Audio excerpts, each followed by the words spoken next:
You're welcome here, friends. I need to be quiet.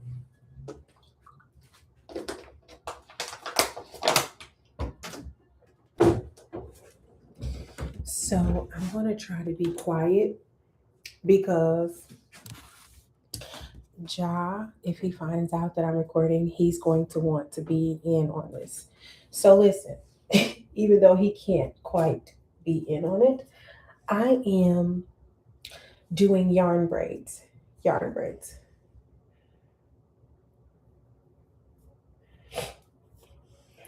Okay. So I really, really kind of want to redo a set of yarn braids that I really, really absolutely loved that I did about 5 years ago. The thing is, back then I had my edges, like my sides. Right now, my sides are clearly cut. Also, um, 1, 2, 3, 4, 7, 8, 9. So I'm taking 9 strands. I pre unraveled, like I unraveled them a while ago and just never really did the locks. It can be a little bit overwhelming if you attempt this on your own. Um, but overall, it can be rewarding. So we're going for the rewarding effect. I have to kind of keep the door cracked because I need to listen to what the boys are listening to. They're in their room watching TV. So if I'm not watching TV with them, I try to be, um, at least alert and know what's going on. So that's what I'm attempting right now. I want to know how your day is going. I have 3, 4, 5, 6, 7, 8, 9 um, strings of yarn, and um, I'm just going to put them in naturally. So I'm doing the traditional method where there's more on this side than there is on that side. Put the smaller sides together and then you braid. Now my finger is still recovering, but I have an even amount here, and I do want them kind of jumbo. A, because I don't want to be braiding all day, and B, because well, I don't want to be braiding all day. So I'm here, and I told you guys I was going to do a story time. So I'm trying to think which story I want to share. 'Cause, I'm loaded with stories, and some I'm hoping I'm hoping you've not heard some of these stories before. But so there was this one time. Okay, I have terrible stories. I'm thinking of the worst stories ever, and I don't know if I want to share those with you guys. But there was a time when I wasn't saved. My hair is trying to hang out of that braid, but you know what? I'm not going back to redo it. There was this time, you guys, when I wasn't saved. And I thought I was. I really did. I thought because I talked about God that, that meant, I don't know, that I had a relationship with Him. Couldn't be just furthest from the truth. Lots of people, um, talk about God, say they know God, but their hearts are far from Him. And this was a time where I was in just so much rebellion, you guys. And it was because of the life that, or the, like, what they call the cards you've been dealt. Um, just sort of the things that I had been through, which made me feel like okay, if this is all it's going to be, why am I trying uh, to go against the grain, right? So I just began to fall into submission to um, sin, and the wages of sin is death, but the gift of God is eternal life. Of course, I just forgot all of that and went out the window for me at the time, and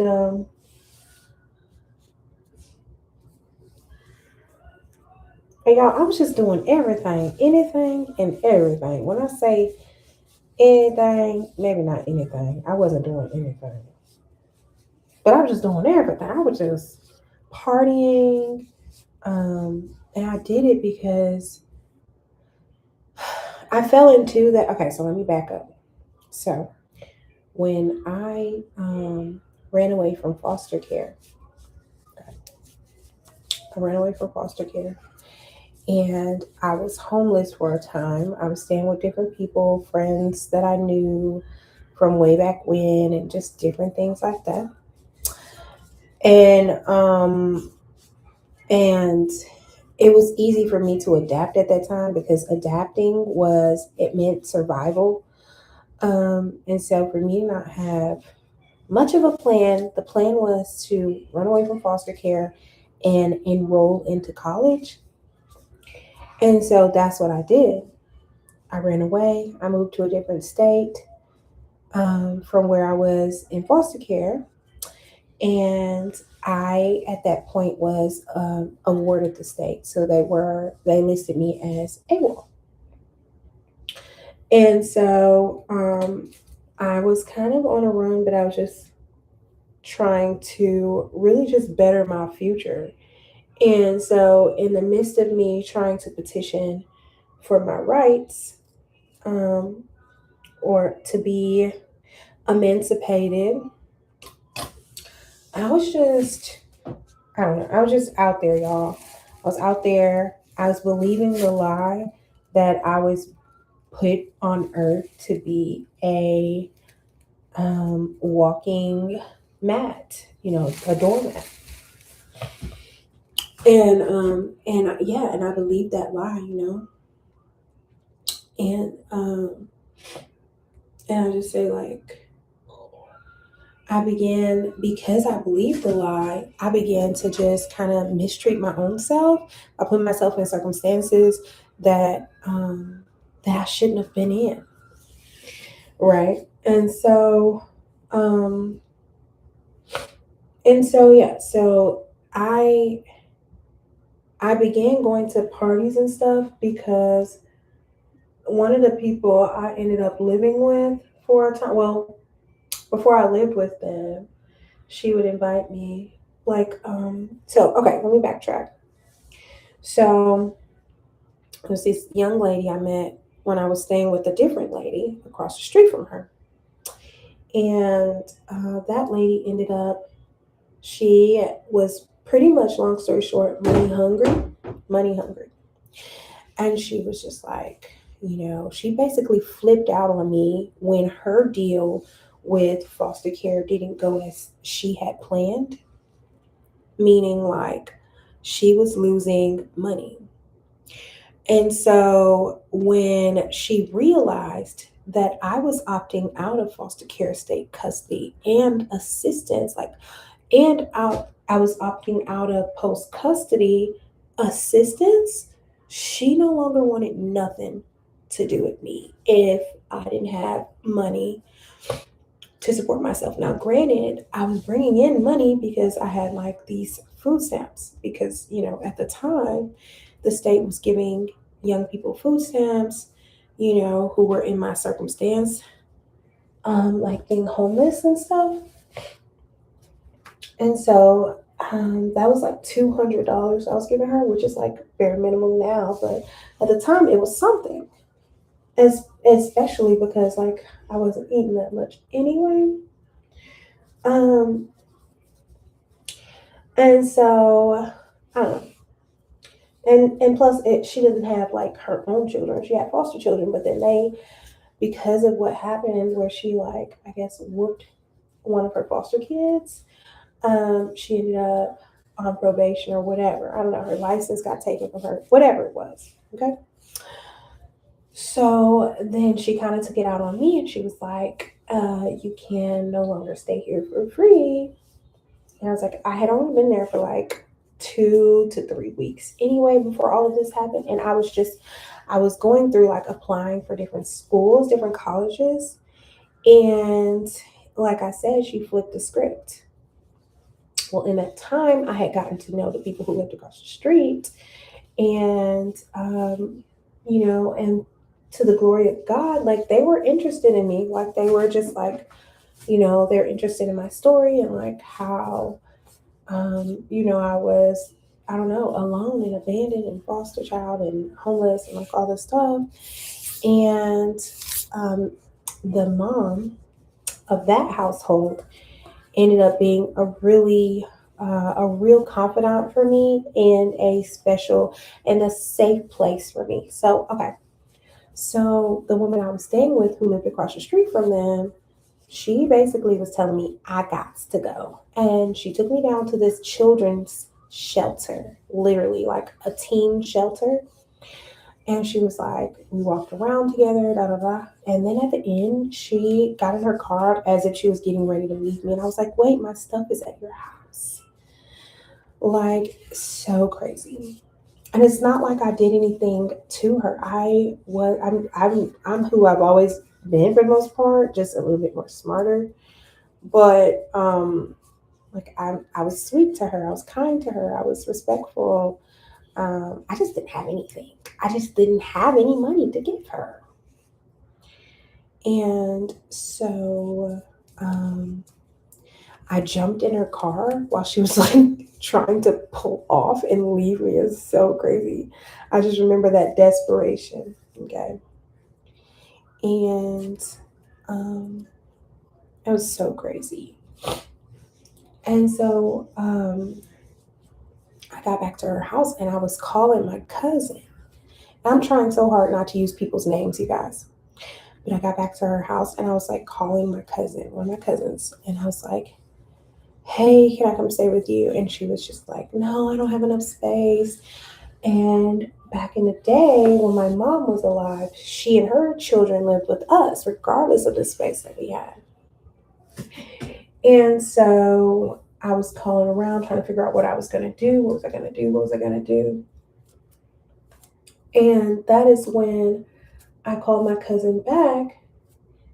Oh, and between that time of like I said, desperation, not knowing what to do, everything like that, I got denied from one college because I was trying to get in-state tuition, like to not have to pay out of state because I was pretty much a ward of the state a couple years before and I went to school here, you know, and so I was trying to get, an in-state tuition fee because I knew that this was home for me, but I mean, to have all the records, it's like it took me so much. It was tooth and nail trying to get everything. So the first school denied my request for in-state tuition. The second, so okay, so when that happened, I started feeling like, oh my God, I don't know what I'm gonna do. Am I gonna miss the semester?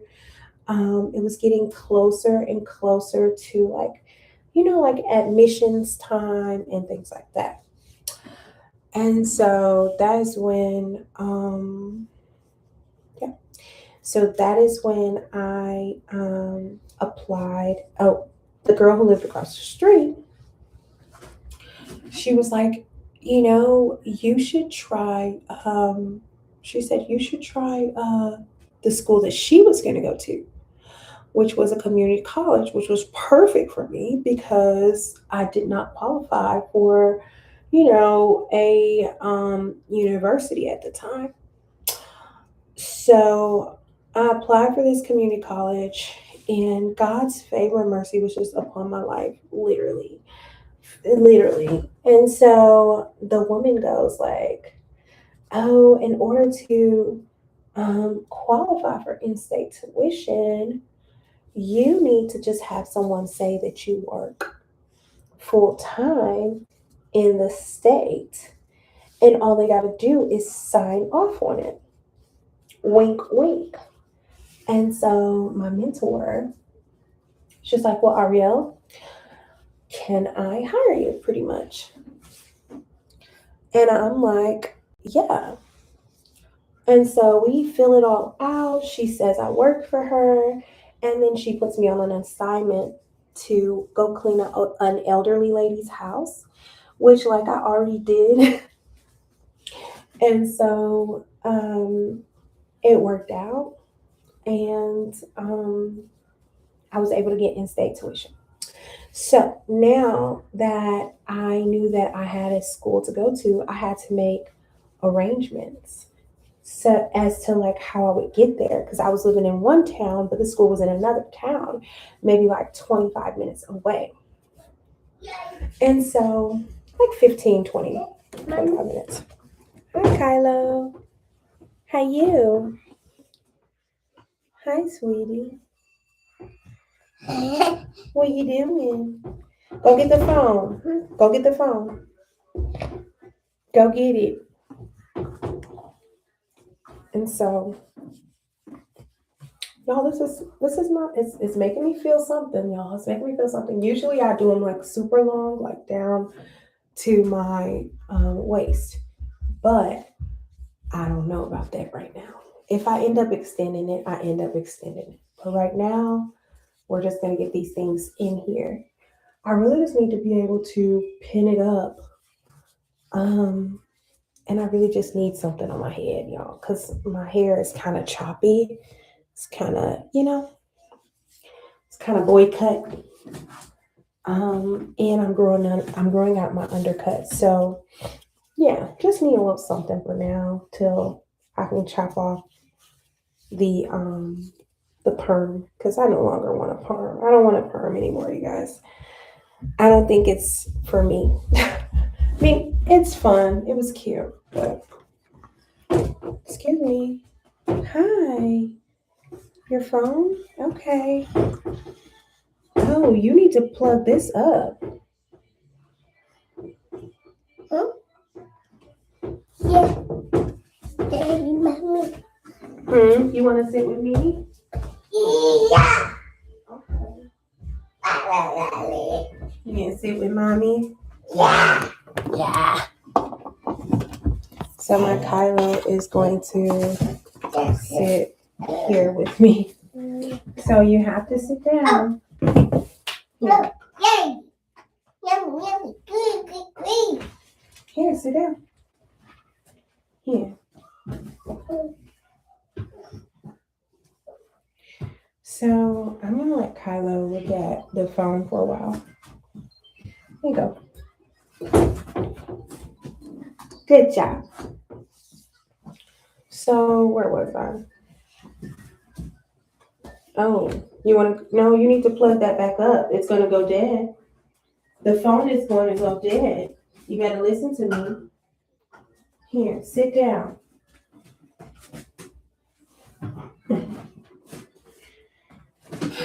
No, it's gonna go dead, and then you're gonna here. You listen to your mommy, okay? Okay, mommy. So you guys, where was I? So yes. So what happened? I don't know if y'all can hear this thing in the background, but hopefully not. But yes, so yes. So after that, after I got accepted into the college, um, I went on to, like I said, going back to realizing I was going to have a place to live. And I had already made arrangements with the young lady who lived across the street that she and I would ride to school together, and I would pay her to let me ride with her. And also I scheduled my classes around the same time as hers so that there wouldn't be any conflict. And you know what I mean? And so I did that. And I did that for a while and it did work out. But the thing is, I didn't have a place to stay, right? So I ended up calling my cousin back and I was like, hey, I'm coming to your house to drop my stuff at your house. Like, I'm coming to live there. And she was just like, okay. Like, this was my second time calling her back to tell her, like, I'm coming. I'm like, I don't have nowhere else to go. And, I think she realized, like, to me, I was like, how are you going to tell me no? And I know you lived with us when my mom was alive. So it was hard for me because I was just like, how are you saying no? I'm one person and, and I don't know. But anyway, so I ended up staying with her for literally like a week, maybe even less than that. Because what ended up happening is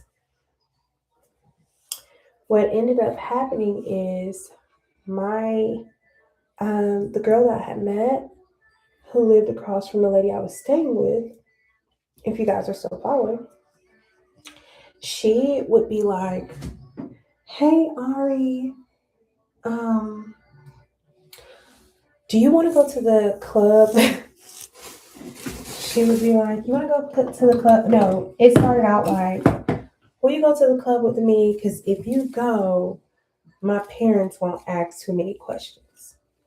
And so I'll be like, yeah, I will go. And so it'd be like that a lot of times on the weekend. And um, like after school time, you know what I mean? And so I feel like we did that enough times to where she was like, you want to go home? Like, you want me to drop you off at home or do you want to come with me? And I would be like, I'm going to go with you because I knew it was more comfy. And I knew, my cousin, she only had like I think like a 2 or 3 bedroom. I think she had a 2 bedroom and she had enough kids. Okay. She had a lot of kids. And, um, and like I just really felt like a nuisance being there. Like I was just there, and I didn't want to invade her privacy for real. I just didn't have a place at that time. So when I was being asked, like, hey, do you want to stay at your cousin's or do you want to come with me? And you know what I mean, like, so I was like, yeah, I'll come with you. And I ended up living a life of like partying and clubbing. And every time she would be like, do you want to go home? I'll be like, no, because I really didn't feel like that was my home anyway. I wasn't really welcome there for real. It was just tolerated. So for a while, my things were just at my cousin's house for like 2, 3 weeks. My stuff was just like at my cousin's house. And then one day, excuse me, and then one day, my my friend who, she was taking me to and from school. I was giving her gas money and she was inviting me out on weekends and stuff. She would be like, um, she would just say stuff like, to save gas, do you want to just stay here? And I'll be like, yeah. So it turned out I would be over their house all the time anyway. So she ended up saying something like, hey, Ari, do you want to just stay here? And do you want to just stay here and live with us? And, and I'll talk to my mom and dad. And, because she kind of picked up that I like never really wanted to go back to my cousin's house. And that was just, it was a miracle for me. um, and I also faced like different challenges as well. Like, but as far as like feeling comfortable, having a place to stay, I knew that that was what I was supposed to do. So we made arrangements for me to, pay up from my like loan from my like grants that I had and stuff, and I would pay up a couple of months in advance for like room and board, and then and then I would also pay like gas money as well. And we had that arrangement, and it was a good arrangement for the time. It seemed like forever being in that type of arrangement, but it worked out for me. I went through and finished a community college, and we moved like twice altogether with that. I moved that like twice with that family. We moved to two different places after that, and then I kind of grew, And when I began to grow, no, relax, relax. You good? Sit back, sit down, sit down. Good job, good job.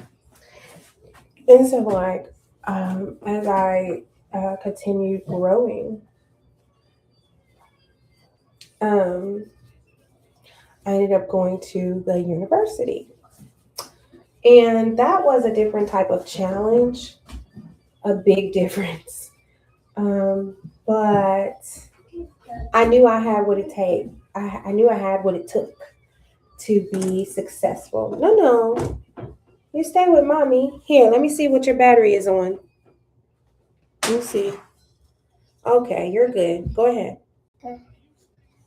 Swipe up, swipe up, swipe up. Hey, there you go. Peppa Pig. Okay. Okay, go ahead. At least you got 17%. You was on one, so you did good. Good job. Go to Jaja.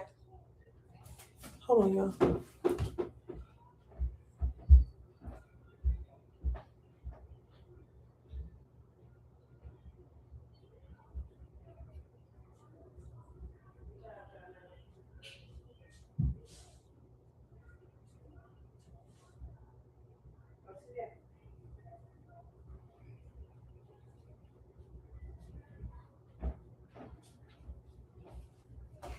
Okay, so I just had to make sure that Ja was watching something good,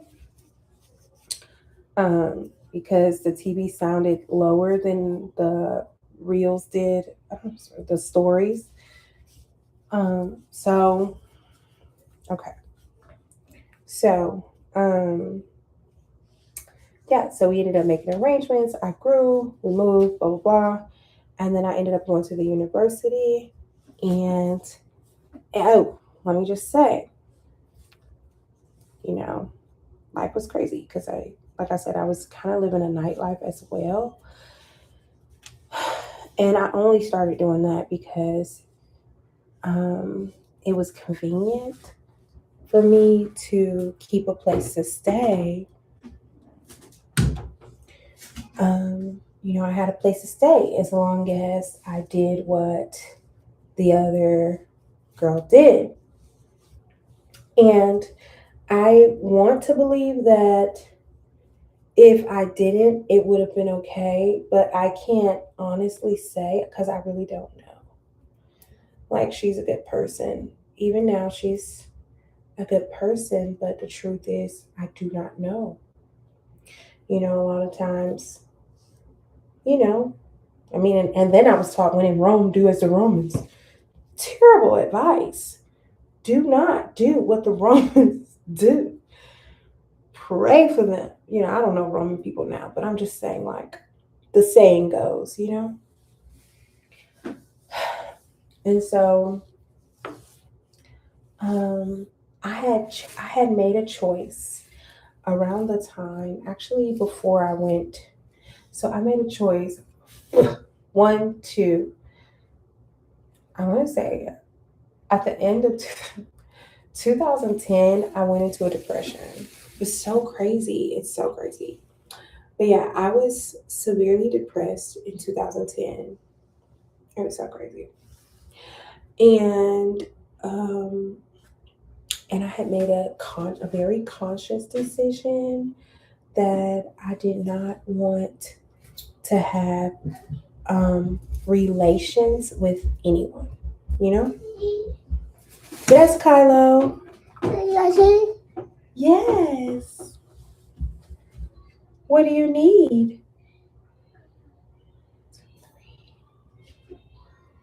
5, 6, 7, 8, 9. That one's Jamel's juice. That's Jamel's. Okay, you can have it. And so I had made this decision because I was dealing with a person, and and I wasn't really big on health at the time, and I had been abused prior to that, and which is what I was explaining before, and so after all of that, I had decided to be celibate. I was celibate for 1, 2, 3. I want to say at least 2 or 3. I think I was celibate for 2 or 3 years, and that's not a very long time at all. But what ended up happening is I was dealing with a guy, and I was just like, I don't, I want to do this anymore. And I think um, that was complicated for him, but he said that he was okay with it. But for me, I was just like, I just don't want to talk to nobody. I don't want to be involved with nobody. I don't want to be, I didn't want to feel pressure to be in relations with anyone. So I, um, so I just kind of slowly drifted away from that person, and and then I went to the university. So while I was at the university, so crazy. Kylo, y'all, Kylo keeps coming in here.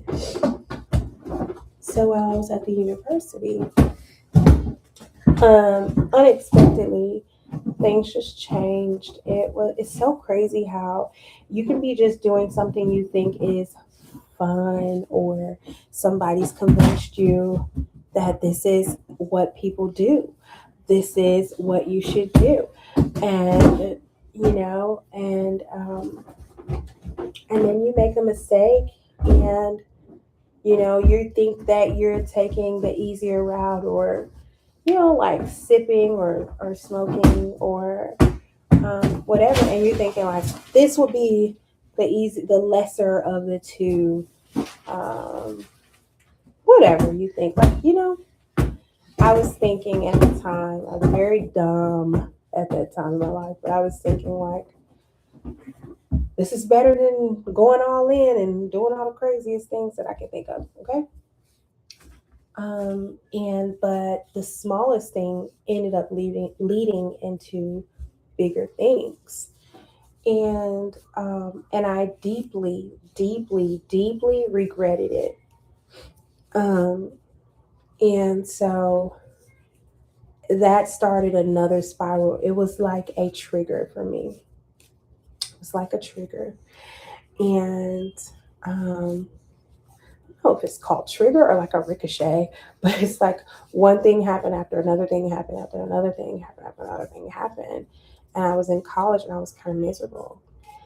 And it was because I had a terrible roommate who smelled like fish, and she was very heavy, and and she would keep the room um, very, very cold. Yummy. Yummy smell, right? Smell good. Ooh, that smells good. Yeah, yeah. Go get the phone, honey. They are so sleepy, but they're like avoiding their nap or their nighttime, which works out for me because I have to do my hair, which shouldn't take but like an hour for real. which is why I may end up keeping my hair cut. But I don't know. I think if I do keep it cut, I at least want a little bit of length because right now it's just, you know, I think I would want a little bit of length back. Um, but back to the story. So crazy. So I ended up falling back into sin because of peer pressure. Literally. My friend was like, Ari, you should da da da da da da. And I was already like a little bit inebriated. And like anyway, yeah, fell backwards. And from there it was 1,000 times worse than what it was before. I mean, there was like bragging involved, which I don't know. I think I fell into that because I was tricking myself that I was in control of something. Um, but the reality is that it was controlling me. You know, um, when you cannot avoid temptation, then you're being controlled by it. And so you are enslaved. You're captive to that thing until you call on the name of Jesus. And so that's where I was. I was enslaved to sin, and it grew, and it got so bad, you guys. And I just thank God I didn't die in my sin because I would be burning in hell. And so I'm just gonna have to tell you guys when my life changed. So when I was in college, okay, I'm now on the university, you guys.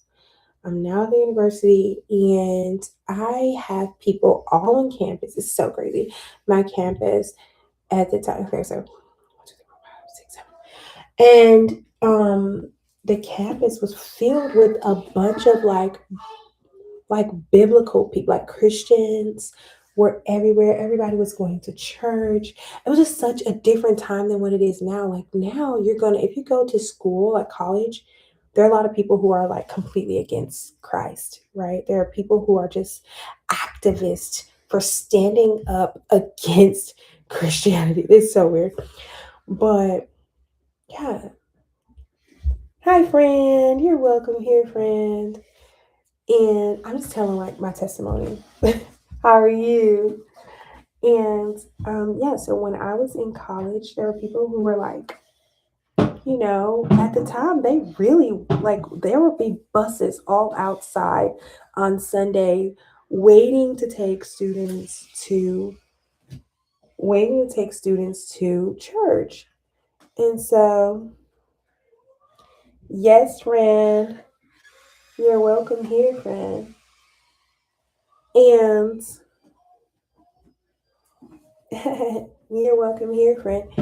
And so there would just be people like just literally packed on Sunday trying to get to church. Nowadays, like people are embarrassed to say that they, believe in Christ.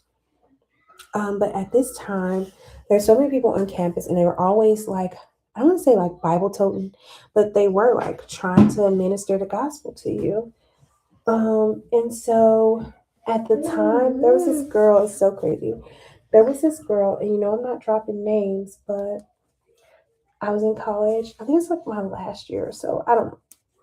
And she would see me on campus, and I would be trying to like hide from her, and I would be trying to like run away because she was so adamant on getting me to go to church. It's so crazy because now that I look back, I'm like, bro, I was literally running away from her, saying that I was a Christian, but like running away from her good news. And she would be like, hey, you want to come to church? She was like, would you come to my Bible study? Just stuff like that. And I'd be like, no, I already know Jesus. No, I already got a relationship with God. The whole time I desperately needed Jesus, and I didn't even realize it. And so it's so crazy because like it really speaks to the reality that a lot of times, we think that we're right, but the word of God says that there's a way that seems right to a man, but that path leads to destruction. So we're not to put our trust in our own selves, but in all our ways acknowledge God and He will direct our path, you know? And so I just remember um, just a lot of not great things happened when I was in college, and I tried everything. Like, I mean, I don't even want to get into it, but I even did like online dating and just, and if you ask me why, I would just make fun of it. I would just like laugh at it and just talk about people. And so then gossiping tried to enter into my life. So it was another thing on top of the sin and the filth that I was already doing and living. And like I said, I was claiming to be a Christian, but whenever people tried to talk to me about Christ, I would be like, I already know God. I don't need to go. I'm not going, you know? And the only time I would go, it's so strange. The only time I would go is if it was like a party and all of my friends were going. So crazy. But they, like, I was older, I was the oldest. So they like looked up to me. So there I was talking about Jesus, but then I was like buying them booze, you know? So it was very confusing. As an adult, I've had to go back. As a mature, graduated adult, I've had to go back and be like, I'm so sorry I led you down the wrong path. Like, I had a friend who, I mean, he made his own decisions and he wasn't like a friend, but you know, he made his own decisions, yes, but I assisted. You know, he was younger and he was in our dorm and he was a sweetheart and he had a car and we would always, you know, all hang out because he was kind of feminine and we were like all hang out. And I mean, I would buy him drinks, you know, and to look back at his social media today and see like what has become of him, it's kind of sad for me because I know that I possibly contributed by keeping him. Um, I don't know. At a time, I would buy his drinks. So, Kylo, are you boo booing in the bathroom without sitting on the toilet? No, nothing. You could sit on the toilet, buddy. You passing gas or what? No. Stinky butt. No. So anyway, um, you got boo boo. No. I don't know if he's stinky or what. No. That, I mean, is it gas? He's saying no, y'all. But is it gas or is it boo boo? No. The way you breathing, I don't know if I believe you, honey. Okay, you boo boo in the potty. Okay, you boo boo in the potty. Okay. Hi, honey. So 1, 2, 3. So so long story short, one day, so I graduated from college. Okay. And I don't know where I was in the story, but I graduated from college. Yes. Covers? Oh, I ate his last noodles. Go change your clothes, son. I think Kylo boo boo. Go to daddy. Huh? Um, you got stinky butt? Let me see. No, come here. You got stinky butt? You smell like a skunk. Um, so where was I, you guys? So one day after I graduated, I I was walking. This was like after I graduated. I want to say like I kind of slowed down a lot. One day, after I graduated, I was walking across the street and God spoke to me. He did. He just like basically like, what are you doing? Literally. And it wasn't like those weren't the words, kind of don't want to say the words, but yeah. And anyway, when the Lord spoke to me, it kind of shocked me and like, startled me. And I was like, oh no, I gotta go back. I gotta go to church. I'm gonna have to get my life together. So I called that one girl who, when I was in college, she was always trying to get me to go to church. And I was like, hey, you know, and she hooked me up, told me what church she was a part of. And I'm still at that church 11 years now. 11 years later now. Still there. Good people. You boo boo? Okay. Let me know when you're done so I can help you out, baby. Mm. Ooh. You're all done? You're all done boo booing? Okay, well let me know when you're done. So all that to say, you guys, God's love chases us down. It doesn't matter how far you go. You can never go too far to where you can't come back to Jesus. Um, I I thought that I was, I thought that I was saved. Some people think like once saved, always saved. But, you know, when you leave that nest, you gotta come back home. You gotta come back. He says, train up a child in the way they would go. When they're old, they won't depart from it. So I thank God my mom, taught me about Jesus, because in the long run, it saved me, saved my life. I will have more stories. Oh, Kylo, please stop. I will have more stories. If y'all like this story time, let me know. Stop.